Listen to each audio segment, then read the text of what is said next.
Sr. Presidente, muito obrigada ao Dr. José Ramalho por hoje se prestar a vir dar-nos alguns esclarecimentos. A primeira pergunta que lhe faço, e começando de uma forma mais ou menos cronológica, teve a oportunidade de ver a audição do Dr. Costa Pinto nesta audição?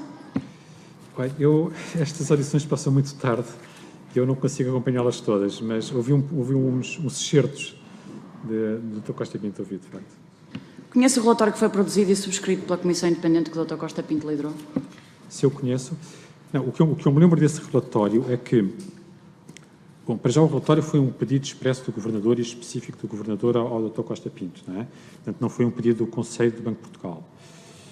Depois, o relatório saiu em meados de 2015, maio ou junho, já não me lembro muito bem, e houve uma reunião, não foi distribuído aos membros do Conselho, houve uma reunião, uma reunião informal do Conselho com o Dr. Costa Pinto, em que o Dr. Costa Pinto apresentou as conclusões desse relatório.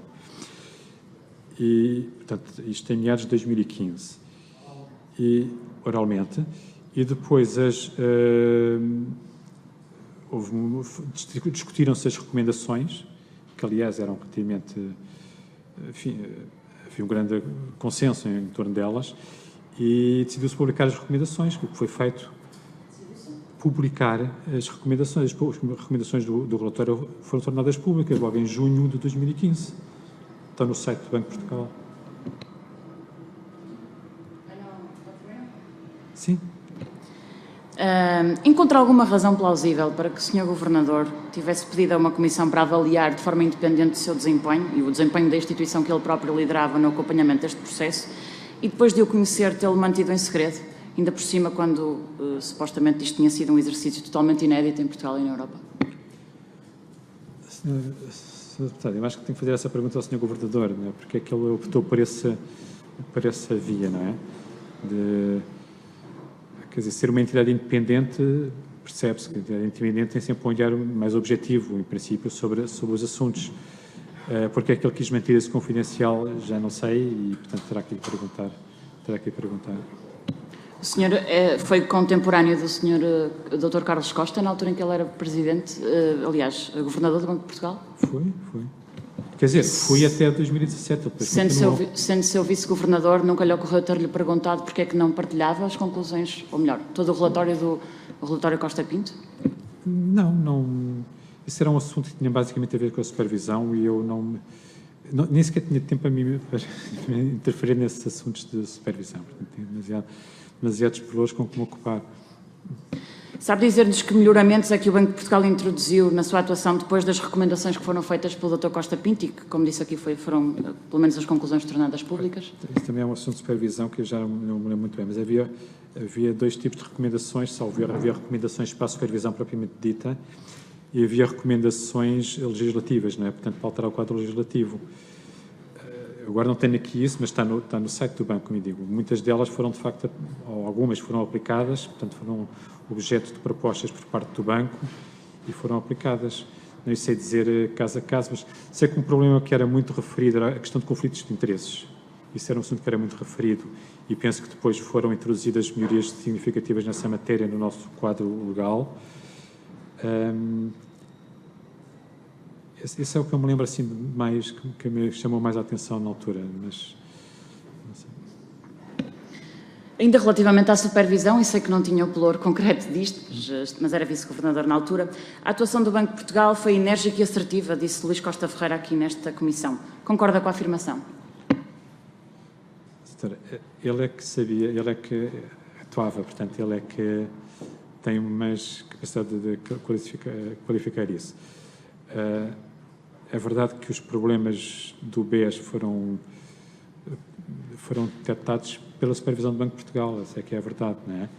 E eram problemas que não eram nada fáceis de detectar, na minha opinião, porque o BES era uma instituição muito ramificada, estava presente, eu já não me lembro em quantas jurisdições, mas eram umas 20 ou 30 jurisdições diferentes, muitas delas totalmente não cooperantes ou impenetráveis, portanto, era muito complicado obter uma informação completa do grupo. E depois havia as relações com as empresas do grupo, que também a maior parte delas não estavam sediadas em jurisdições que que eram facilmente supervisionáveis. No âmbito das suas funções, alguma vez teve contacto privado com o Dr. Ricardo Salgado? Tive em reuniões em que ele também estava. Havia reuniões gerais com a banca em que estavam todos os presidentes dos bancos. Portanto, isso ocorria de vez em quando. Não era assim muito frequente, mas tive. Agora, privadas, não. Nunca tive. Alguma vez o Dr. Ricardo Salgado sugeriu que o Banco de Portugal tivesse alguma parcimónia a olhar na supervisão que ia fazendo a atuação dos administradores do BES? A mim não, mas eu também nunca tive conversas privadas com ele, portanto, não, a mim nunca me disse nada disso. Relativamente à garantia soberana do BESA, em 2011 o Banco de Portugal concedeu equivalência na supervisão ao Banco Nacional de Angola, reconhecendo, aliás, regulamentação e prática de supervisão do Banco Nacional de Angola como equivalente à nossa portuguesa. Em 2013 o Banco de Portugal renovou essa equivalência aliás, renovou a equivalência da regulamentação e supervisão prudencial em Angola. Em 2014, o Estado angolano revoga a sua garantia soberana aos créditos concedidos pelo BESA. Do relatório Costa Pinto pode ler-se que, sobre uma análise feita à regulamentação prudencial e à sua implementação em Angola, os técnicos do Banco de Portugal concluíram que a mesma estava ultrapassada, envelhecida, e dizia que precisava de uma atualização profunda. Mas a hierarquia seguinte terá concluído de modo oposto. Disse que a análise da legislação prudencial compreendia de forma generalizada as principais regras prudenciais que estão presentes na legislação comunitária. Por que é que lhe parece que existia esta discrepância de análises entre os técnicos do Banco de Portugal e os outros quadros da supervisão? Não sei se tem alguma opinião sobre isto. Não tenho. O que eu sei da garantia é muito pouco, sei basicamente aquilo que foi aqui dito. Mas, portanto, nas relações com o BESA, o Banco de Portugal não era o supervisor do BESA, não é? Portanto, o Banco de Portugal tinha que fazer fé, que tinha que confiar naquilo que o supervisor, que era o Banco Nacional de Angola, nas opiniões que o supervisor do Banco Nacional de Angola tinha sobre o BESA e nas contas certificadas pelo auditor. Portanto, eram essas as fontes, não é? E em nenhuma dessas frentes, até muito tarde, houve qualquer indício de qualquer problema. Isso é a ideia que eu tenho, não é? Quanto à garantia, tanto quanto eu sei, também sei muito pouco desse assunto, não era do meu pelouro, mas tanto quanto sei, a garantia também era uma coisa muito vaga e que, aliás, cujo perímetro que não estava definido e até foi mudando ao longo do tempo, não é? Portanto, de facto, não sei que validade é que ela teria. Diz que não houve nenhum indício de qualquer problema, mas no dia 19 de maio o Banco Nacional de Angola recusa por e-mail um pedido de deslocação a Luanda dos técnicos do Banco de Portugal. O Banco Nacional de Angola considerou sempre que o BES era um banco muito sólido, remetendo sempre esta mesma informação ao Banco de Portugal. Sabemos hoje que isto não é verdade. Assumo que depois de todos estes episódios o Banco de Portugal tenha cortado, como tinha de ser, o Estatuto de Equiparação estabelecido com o BNA. Tem conhecimento se isto aconteceu? Já ouvi aqui alguém falar dessa deslocação que foi vedada, mas na altura não tive conhecimento disso. Disse aqui que, a propósito da garantia soberana de Angola, que ela foi tendo algumas alterações. Pode explicar do que é que está a falar? Eu aqui estava-me a lembrar de umas declarações do Governador, estava aqui à procura delas, que teria havido uma informação transmitida a ele por parte do Banco Nacional de Angola de que parte dos créditos problemáticos não estaria coberto pela garantia soberana. Isto ainda antes da resolução do BES. Portanto, o que eu sei desta garantia é tudo em segunda mão, digamos assim. Mas, portanto, o processo de intervenção no BESA, de facto, começou antes da intervenção no BES, não é? Houve esta... já quando o BES foi resolvido, já estava... O Banco Nacional de Angola já estava a intervir ou a preparar uma intervenção e já anunciada no BESA, não é? Disse aqui que o documento foi sofrendo algumas alterações, mas alguma vez viu essa garantia? Não, nunca vi, mas eu estou a falar destes comentários do Governador que dizia que tinha tido esta referência que a cobertura pela garantia soberana tinha sido alterada e portanto, parecia haver uma certa capacidade do garante de alterar o limite da garantia, não é? Portanto, nem anexos, nem garantia... nunca viu esta garantia. O Dr. Vítor Bento afirmou aqui... Nem tinha que ver, desculpe, isso não era da minha... Ok, temos opiniões diferentes sobre isso. O Dr. Vítor Bento afirmou aqui que a garantia soberana era um documento político, fruto de uma decisão política e que acabou por ter um desfecho também ele político. Quais é que eram os fundamentos do Banco de Portugal para as dúvidas que eram suscitadas sobre a qualidade e execuibilidade dessa garantia? Doutora, não sei dar uma resposta a isso, portanto, acho que isso tem que perguntar a colegas do Banco de Portugal que estivessem ainda envolvidos nessa área. Não sabe, portanto, se o Governo na altura foi, em algum momento, informado da existência dessa garantia soberana, se procurou ou não, de forma diplomática, solucionar o problema político? Não sei. O que eu sei que me diga é que a garantia seria uma garantia sobre ativos do BESA, que estariam num anexo que nunca apareceu, ou não existia, ou estava em branco, portanto, nunca se percebeu qual é que era a cobertura da garantia. E depois, por estes contactos que houve, não comigo, mas que eu cito deste depoimento do Governador aqui, aparentemente esse perímetro da garantia ia-se podendo ser alterado, portanto, não sei mais. Não lhe parece estranho que um documento desta natureza, com a importância que tem, pudesse ser alterado e ninguém soubesse, nem tivesse visto nada daquilo que ele... Eu só vim a saber disso mais tarde. Já. Diga? Depois. Só vim a saber disso já depois da resolução, dessa questão da alteração da garantia e tal. E quando pensou nisso, o que é que fez? Já depois da resolução? Sim. Depois já não havia nada a fazer, não é?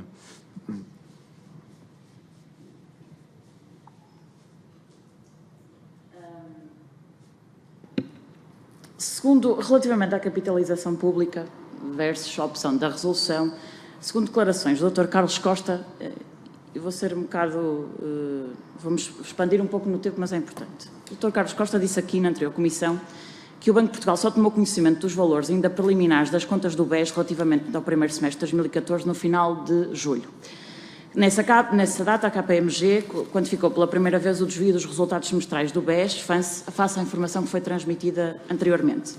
Essas informações obtidas impunham a busca imediata de uma solução de capitalização do BES, o Plano A, e a preparação de cenários de contingência, um Plano B. A confirmação final do auditor externo dos valores preliminares das contas do primeiro semestre teve lugar no dia 28 de julho. Em face da grave insuficiência de capital daí resultante, na terça-feira 29, o Banco de Portugal acionou o Plano A, portanto, uma solução de capitalização do BES. Ao longo do mês de julho, diversas entidades privadas tinham manifestado interesse em tomar posição no capital do BES. Contudo, a ordem de grandeza e a natureza das perdas divulgadas agravaram significativamente a percepção externa sobre a situação financeira do BES, inviabilizando uma solução de capitalização privada, com urgência, pelo menos com a urgência que era requerida na altura. No dia 31 de julho, quinta-feira, o Conselho de Administração do BES comunicou ao Banco de Portugal a impossibilidade de apresentar um plano de capitalização com base em investimento privado. Face ao incumprimento dos requisitos mínimos dos fundos próprios e na ausência de um plano de capitalização por parte do BES, a Comissão Executiva do Banco Central Europeu propôs ao Conselho do Banco Central Europeu a suspensão do estatuto do BES como contraparte, como já aqui foi dito. Tal implicaria também, como já aqui foi dito, o reembolso da totalidade do seu crédito junto ao Eurosistema, cerca de 10 mil milhões de euros. Perante este facto, foi necessário, continua o Dr. Carlos Costa dizendo, foi necessário equacionar a única medida de contingência que era execuível num espaço curto de tempo e que salvaguardava a estabilidade financeira do sistema. Ou melhor, a estabilidade do sistema financeiro. Portanto, que era a única medida, a medida de resolução. Após uma reunião em teleconferência, o Conselho do BCE decidiu adiar a suspensão do Estatuto de Contraparte, mas apenas e só para a segunda-feira seguinte. Foi apenas na sequência desta decisão do Conselho do BCE que o Banco de Portugal decidiu avançar para a aplicação ao BES de uma medida de resolução. Esta decisão, foi dita aqui pelo Dr. Carlos Costa, foi comunicada à Sra. Ministra das Finanças, Atendendo à perda de acesso ao financiamento do BCE, na segunda-feira, as únicas opções disponíveis para o Banco de Portugal passaram a ser ou a resolução ou a liquidação. A opção de recapitalização pública, que muito se tem falado, mesmo na modalidade de capitalização obrigatória, já não era execuível porque requeria procedimentos prévios complexos e demorados. A pergunta que lhe faço é, face a todas estas informações, primeiro, se as confirma ou não, se era possível ou não tomar outra decisão que não a resolução.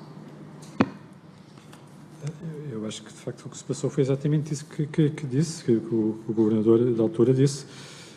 Portanto, a recapitulação privada era o cenário preferencial. Era um cenário que, até muito tarde, se pensava que seria possível, uma vez que havia informação, dita até pelo Conselho de Administração do BES, de que havia muitos interessados, etc. Portanto, que poderia ser possível agregar esses interessados e encontrar um plano de capitalização privado que resolvesse o problema. Mas depois, na realidade, gorou-se essa via. A recapitalização pública exigia uma iniciativa da instituição de crédito, portanto, neste caso do BES. Eu acho que foi tentada pelo Dr. Vítor Bento junto à Ministra, sem sucesso. Portanto, o Banco de Portugal, a única coisa que podia fazer era aquilo que estava dentro dos seus poderes, que era a resolução. Ou a liquidação. Acha que foi tentado junto da Ministra, mas não... Em que é que se baseia para dizer que acha que isso foi tentado? Eu acho que o próprio Dr. Vítor Bento referiu isso, não é? Que isso tinha que ser uma iniciativa da instituição de crédito, não era do Banco de Portugal. Tinha que ser a instituição de crédito a pedir a recapitalização do banco. E eu acho que essa tentativa foi feita e foi negada. Essa é a informação que eu tenho, obviamente eu não estava lá. Mas é a informação que eu ouvi aqui ser dita.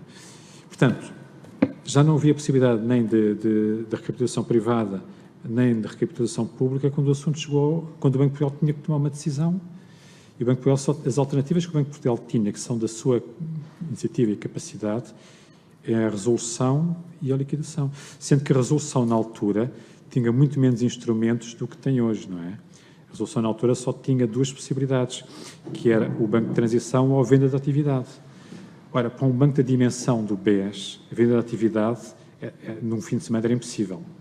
Ninguém consegue, num fim de semana, avaliar um banco daquela dimensão e comprá-lo, não é? E fazer uma proposta de compra. No caso do Banif, conseguiu-se, não sei se recorda, para comparar com uma resolução que foi feita posteriormente. No caso do Banif, conseguiu-se durante um fim de semana, mas porquê? Porque era um banco muito mais pequeno e porque estava a ser objeto de um plano de capital em que havia alguns bancos, alguns interessados que estavam a trabalhar. E, portanto, esses interessados já tinham essa informação e, quando chegou o fim de semana da resolução do Banif, eles puderam avançar com propostas, porque já conheciam o banco, estavam a trabalhar nele há meses. No caso do BES, não havia nada disso, e a dimensão do banco era incomensuravelmente maior, não era 4 ou 5 vezes maior. Portanto, era impossível a resolução pela via da venda de atividade no fim de semana. Portanto, a única outra medida da resolução que o quadro legal permitia na altura era a criação do banco de transição. Portanto, foi essa que o banco adotou. Não havia ainda, por exemplo, uma coisa que passou a haver em 2015 e que também se aplicou no caso do Banif, que foi, em complemento com outra medida, que é pôr ativos num veículo de gestão de ativos. No caso do Banif, como se recorda, foi quando se aplicou a resolução, foi por venda direta, mas antes destacou-se um conjunto de ativos que se colocou num veículo, na 80. No caso anterior do BES, a lei ainda não permitia isso, ainda não previa isso, portanto não havia essa possibilidade. Não sabe, portanto, que envolvimento é que o Governo teve nesta questão? Concretamente, não... Eu não tive envolvido com nenhum contactos com o Governo. Alguma vez colocou hipótese, ou colocaram, aliás, a hipótese de liquidação ou de nacionalização? Estas opções foram alguma vez discutidas com o Governo? E sabe qual é que foi o feedback do Governo, se efetivamente existiu? A hipótese da nacionalização é uma decisão do Governo. Portanto, o Governo podia ter tomado essa decisão, mas isso aí é uma decisão política, totalmente política. O Banco de Portugal aí não tem que propor uma nacionalização, não faz sentido. A liquidação era uma opção que o Banco de Portugal podia desencadear. Agora, teria sido devastador. Não sei se... Desculpe. A liquidação? Pronto. A liquidação era... O Banco de Portugal podia desencadear a liquidação do BES. Agora, isso teria sido devastador. Não sei se conhece os resultados do relatório da Deloitte, que saiu em 2016, sobre o que é que teria sido as consequências da liquidação. E nessa data, porque o relatório operativo do relatório era precisamente fazer a avaliação nessa data, eu estava aqui, desculpa, aqui a procurar um bocadinho onde é que estão esses números, que de facto são impressionantes.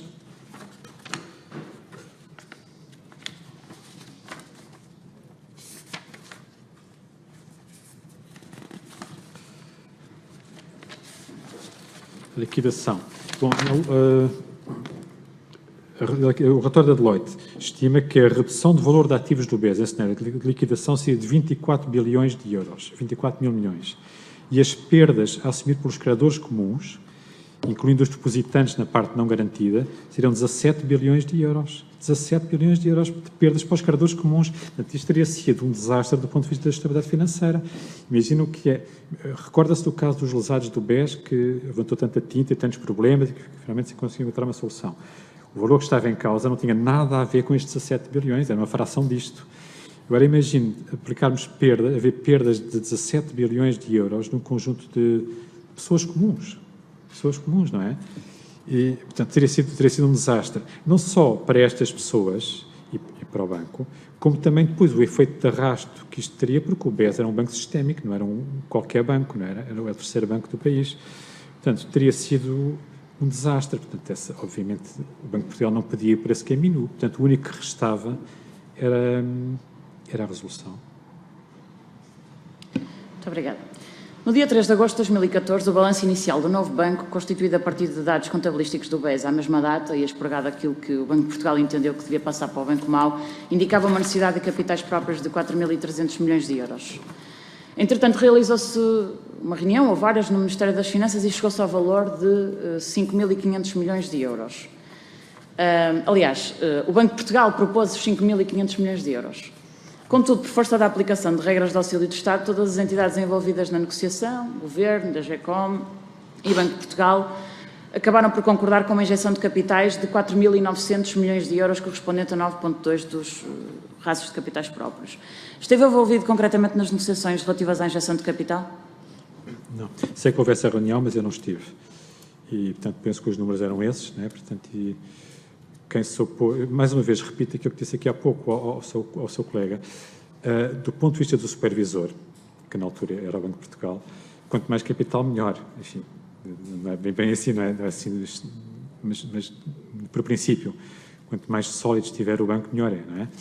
E portanto, o banco teria preferido mais capital, mas claramente não houve receptividade a esse pedido. E, portanto, mas eu não estive nessa reunião. Mas também disse aqui que quando nos referimos a capitais públicos, a ajudas públicas, é normal que se vá pelo mínimo. Que se vá, desculpa? Quando nos estamos a falar de ajudas públicas, disse aqui há pouco, sim. mais ou menos alguma coisa deste género, que é normal que se opte pelo mínimo, indispensável. Não é normal que se opte pelo mínimo, é que as regras europeias impõem que seja pelo mínimo. São as regras europeias que impõem isto.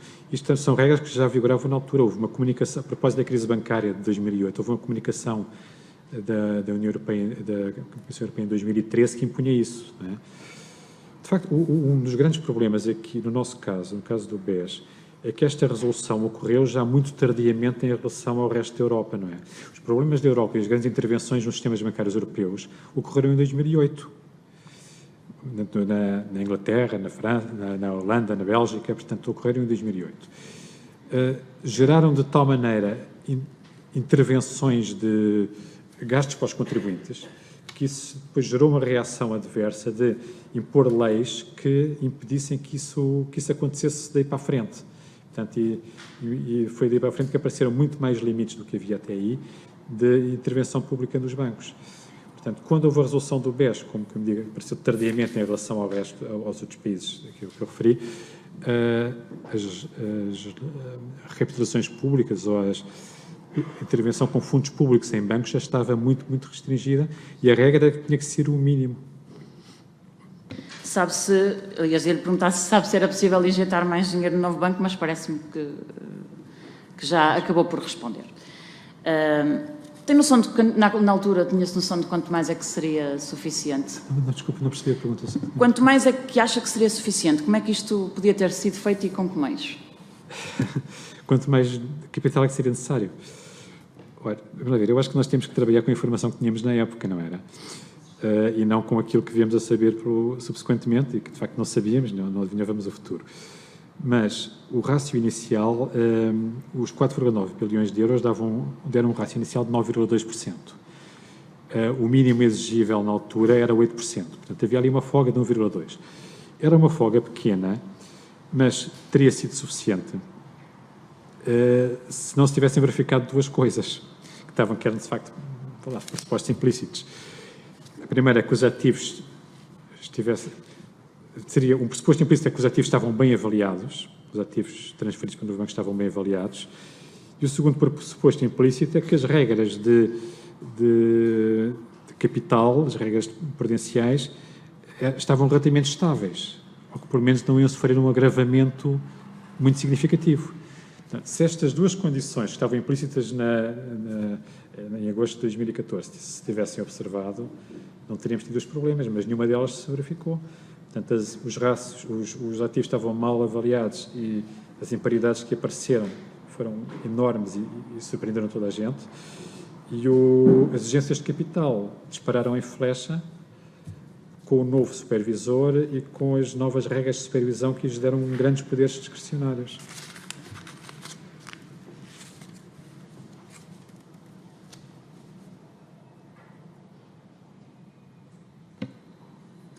Considerando o risco e incerteza quanto ao real valor dos ativos do BES, que transitaram depois para o novo banco, havia melhor solução, na sua opinião, do ponto de vista financeiro para o Estado, que a concessão de um empréstimo?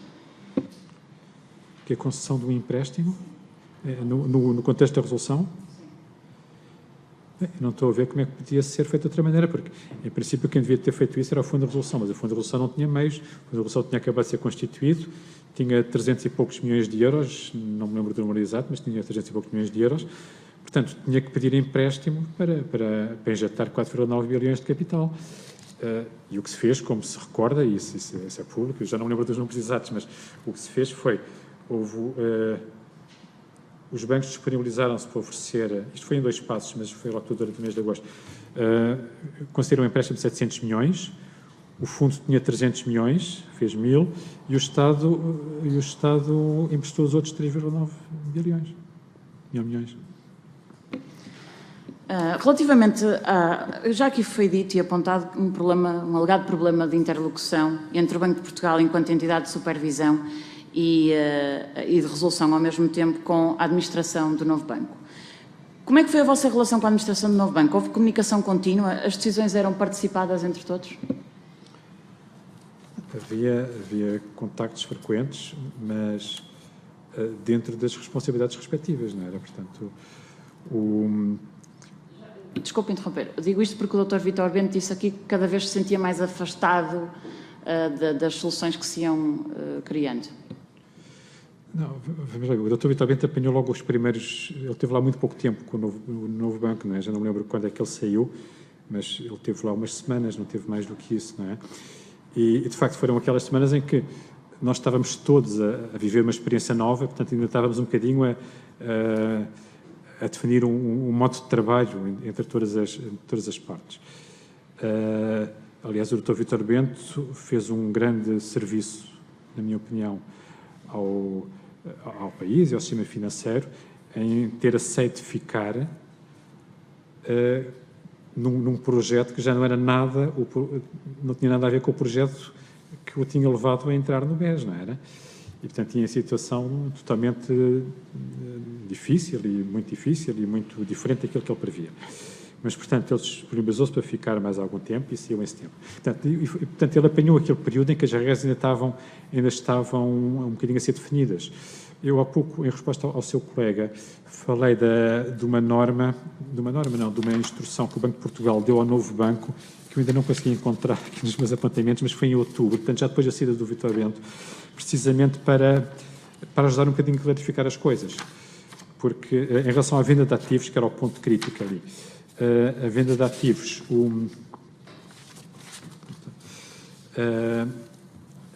porque o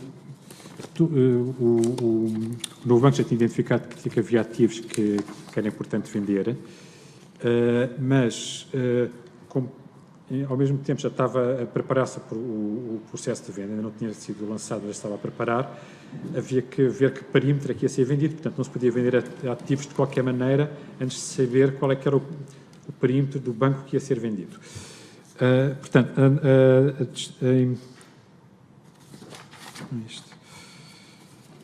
foi em 14 de outubro que o Banco de Portugal a propósito de um pedido do novo banco de vender um determinado ativo, que eu já não lembro qual era, emitiu essa regra. Portanto, a venda de ativos compete ao Banco de Portugal, mas o Banco de Portugal pode delegar do novo banco, mas o novo banco tem que, no Conselho de Administração do novo banco, mas esse Conselho tem que respeitar estas regras. E as nossas preocupações que ficaram consubstanciadas nessas regras era o impacto na liquidez e o impacto no capital, que eram os dois problemas críticos de qualquer banco, mas que no novo banco, de facto, estavam a vir à tona. O problema da liquidez, de resto, nesta altura, até, de certo modo, era mais grave que o problema de capital, porque a confiança no novo banco ainda não estava inteiramente restabelecida. Aquela queda de depósitos que vinha aquela queda vertiginosa que vinha do período do BES tinha estabilizado, mas estava-se numa situação ainda muito difícil. Tanto que, e isto não é segredo, porque veio até no relatório do novo banco, durante aqueles meses finais de 2014, portanto, depois da resolução e até ao fim de 2014, o novo banco continua a ter necessidade de apoio de emergência de liquidez por parte do Banco de Portugal. E também continua a beneficiar de garantias, de obrigações garantidas pelo Estado português, até muito tarde, que eram obrigações que permitiam depois obter liquidez quando essas obrigações eram dadas em acordo de recompra nos mercados, que não tinha acesso aos mercados sem isso. E o novo banco continua a beneficiar dessas obrigações, salvo erro, até 2017, quando os outros bancos já não usavam isso, já não precisavam. Portanto, o problema da liquidez era um problema muito sério. E daí que essas regras, voltando às regras que foram estabelecidas em outubro de 2014, impusessem que as vendas só podiam ser feitas pelo novo banco se o impacto sobre a liquidez fosse positivo e se o impacto sobre o capital também fosse neutral positivo, penso que era essa a expressão. Desculpe, senhora secretária. Consigo. Portanto, como havia esses problemas de liquidez e também de capital, o Banco de Portugal estabeleceu esta orientação para o novo banco em outubro de 2014, que as vendas podiam ser feitas dentro de determinados limites, com pré-aviso ao Banco de Portugal, e desde que o efeito sobre o capital fosse positivo ou nulo ou positivo, penso que era essa a expressão, e sobre a liquidez também. Muito obrigada. E peço desculpa, mas eu estou a ouvi-lo muito. Não, essa sala ouve-se mal, tem uma má acústica. Aqui embaixo é mais difícil, estando as janelas abertas. Relativamente ao balanço inicial do novo banco, a sucessiva assunção de perdas que têm sido registadas desde o momento da resolução, através da contabilização de imparidades, resultam de quê? Eu acho que é basicamente as imparidades, não é? A questão é de onde é que vêm as imparidades, não é? As imparidades têm-se registado nos ativos que o novo banco herdou do BES. Portanto, de facto, penso que esse é a principal origem. Depois pode ter havido outros fatores que também perturbaram e que acentuaram esse problema, porque o novo banco, entretanto, entrou numa situação em que foi obrigado a ter planos de reestruturação. E esses planos de reestruturação obrigaram a fazer vendas. E nessas vendas, por vezes, havia tinham-se de registrar imparidades, não é? Para conseguir cumprir os planos.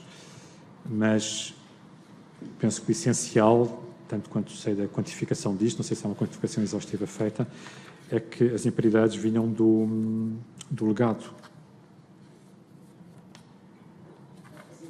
As imparidades vinham do legado, mas a verdade é que se foram registando várias perdas ao longo dos anos e pergunto-lhe se acha normal que os ativos desvalorizassem 10% alguns num ano. Depende do tipo de ativos que estamos a falar. Eu acho que eram ativos, de facto, muito particulares, ativos muito problemáticos, não eram ativos comuns, não é? Que para os quais houvesse um mercado grande, porque a perda de valor de um ativo, quando se faz uma venda, depende muito da profundidade do mercado, não é? Da liquidez, do que se chama a liquidez do mercado. Se estiver a vender um bem que é muita liquidez, que há sempre imensas transações, muitos compradores, muitos vendedores, a perda que tem numa venda, mesmo que seja uma venda de emergência desse bem, é muito pequenina, desse ativo é muito pequena. Agora, se forem ativos muito, muito particulares, em que há muito pouca profundidade de mercado, é natural que haja perdas muito maiores, não é? Todas as Big Four da auditoria estavam envolvidas na avaliação destes ativos do novo banco e elas foram unânimes. A pergunta que fica é se acha que o balanço inicial estaria mal valorizado à partida. A constatação é que estava, não é? Quer dizer, na altura, como eu disse, a nossa principal fonte foi a avaliação independente da Deloitte, da Price, feita em dezembro de 2014, com referência ao balanço de abertura de agosto de 2014. E, como eu digo, isso é público, a Price anunciou que envolveu uma quantidade enorme de recursos nessa auditoria. Portanto, nós não podíamos deixar de confiar naquilo, portanto, tínhamos que aceitar que de facto, essa auditoria estava bem feita e que essa avaliação estava bem feita. Mas, na verdade, o que se veio verificar é que havia ali problemas de valorização, não é? Também é verdade que há sempre aquela questão, uma avaliação não é um exercício extremamente preciso, não é? Sempre uma margem de erro, não é? Mas há também aqui uma questão mais genérica que tem a ver com a ótica em que se faz a avaliação, não é? Se é uma ótica de continuidade ou se é uma ótica da realização. A avaliação da Price de 2014 foi uma ótica de continuidade. Porquê? Porque, apesar do novo banco ser um banco de transição, portanto, com uma vida útil limitada a 2 anos, a ideia era que ele ia ser vendido e, portanto, a atividade ia prosseguir com outro acionista, não é? Mas, portanto, o banco não ia acabar. Aliás, uma das finalidades da resolução era precisamente garantir a preservação dos serviços financeiros essenciais. Portanto, a Price fez o exercício deles, fizeram o exercício deles nesta ótica de continuidade. Mas depois, ao longo do processo, de facto, quando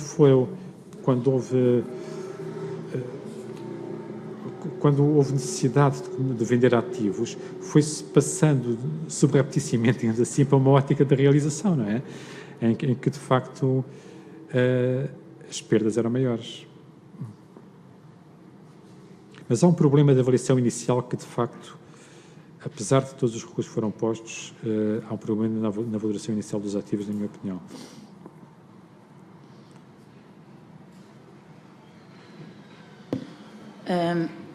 Relativamente à venda que, entretanto, falhou do novo banco,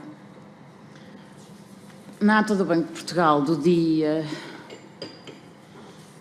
15 de setembro de 2015, o Governador salientou aqui o importante papel que o Sr. Vice-Governador José Ramalho desempenhou nas negociações que houve a desenvolver com os vários candidatos. E fazendo aqui uma breve cronologia, as manifestações de interesse começaram em 2014, a partir de março de 2015 existiram 9 entidades que confirmaram o seu interesse, entretanto só 7 é que apresentaram propostas não vinculativas. A 17 de abril o Banco de Portugal selecionou 5, a 30 de junho terminou o processo de entrega das ofertas vinculativas e o Banco de Portugal recebeu 3 propostas. Entretanto, alargou o prazo até 7 de agosto. Em 7 de agosto, só um dos 3 candidatos é que melhorou a oferta e o Banco de Portugal informou que as 3 continuavam integralmente válidas. Entretanto, o Banco de Portugal passa a negociação com este potencial comprador selecionado. Em 31 de agosto, sendo o último dia das negociações com o novo banco, o dia terminava sem se conhecer o desfecho das discussões com a Unbank. E à noite o novo banco anunciou os resultados do primeiro semestre, prejuízos de 271 milhões de euros. A 1 de setembro o Banco de Portugal comunicou que as negociações com a Unbank chegaram ao fim sem sucesso e a 15 de setembro o Banco de Portugal anunciava que tinha decidido interromper o atual processo de venda do novo banco, concluindo o procedimento em curso, sem aceitar qualquer uma das 3 propostas vinculativas. Há pouco, creio que já... Deputada, para terminar. Eu sei, eu percebi, eu sei. Já Creio que já respondeu... minutos, eu sei, só estou mesmo a terminar, Sr. Presidente. Há pouco respondeu aqui, mas eu não fiquei totalmente esclarecida. Porquê que o Banco de Portugal decidiu parar o processo negocial de desistir da venda do novo banco em setembro de 2015? E se o tivesse feito mais cedo, teria ou não conseguido vender o novo banco? Bem, o que é que teria acontecido se não sei. Agora, por que é que decidiu suspender? É porque, de facto, as propostas não eram interessantes do nosso ponto de vista naquela altura e por uma razão mais prática, é que, de facto, não conseguimos chegar à fase mesmo de ter um memorando de entendimento, muito menos uma proposta assinada por ambas as partes, não é? Portanto, E se não tivesse demorado um ano para tentar isso? Talvez Não, a demora não foi muito grande, portanto, isto foi em setembro de 2015, portanto, o processo foi lançado em dezembro de 2014, portanto, para uma venda de um banco desta magnitude, desta dimensão, não é assim um prazo muito longo, na minha opinião. Já expliquei aqui quais é que foram, na minha opinião, os motivos dessa falha, não é? Portanto, desse insucesso. Mas o que nós, quando o Banco de Portugal decidiu encerrar esse processo, a estratégia era a seguinte: nós temos aqui um conjunto de propostas que não têm o valor que têm, mas que estão enviesadas para baixo porque há muitos fatores de incerteza que levam os investidores a retraírem-se, não é? Portanto, se nós encerramos os processos... Mas eu acho que nós não fomos, nessa altura, não fomos lentos a decidir. Portanto, a ideia era que ia conseguir remover esses fatores de incerteza e depois lançar outro processo mais bem sucedido. Porque removíamos esses elementos de incerteza que estavam a afetar as propostas e o interesse dos investidores nesta fase. Muito obrigado.